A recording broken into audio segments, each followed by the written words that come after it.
Race is always at the forefront of Americans' minds, but I think in this particular time where we're dealing with some of the issues that we're dealing with right now, it's even more pronounced.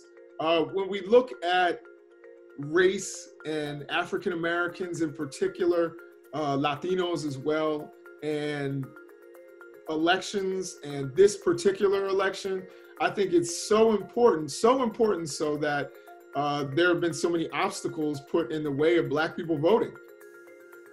That when we're dealing with African Americans and the importance of their vote, we've seen Republicans have made stronger efforts to attract African American voters than they have in recent elections. But what they're doing now is playing up to some of the disillusion and contrarianism in African American communities and saying, what do you have to lose? Come vote for us. Black people are the anchor for the Democratic Party. They don't come close without Black people. There are young white voters who are also starting to prioritize this and also starting to see the importance of it for the future of the country.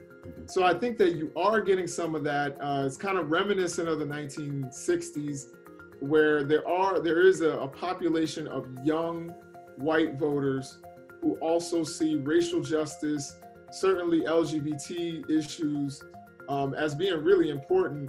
I think Joe Biden, he is talking about them, but he's trying to do the kind of representative politics, like, look, I have a Black woman, she's running with me. Look, I have an Asian American woman, she's running with me. He's also putting a lot of policy forward.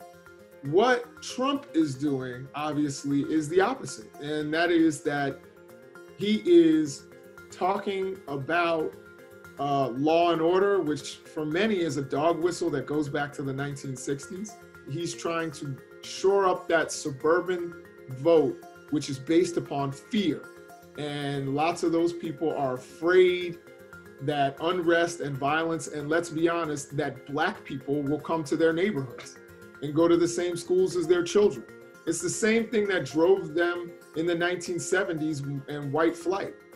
Now we have to look at how Trump is going to talk about race and how Biden is going to talk about race, who's avoiding the topic and who is using these kinds of dog whistles to drum up support amongst certain populations.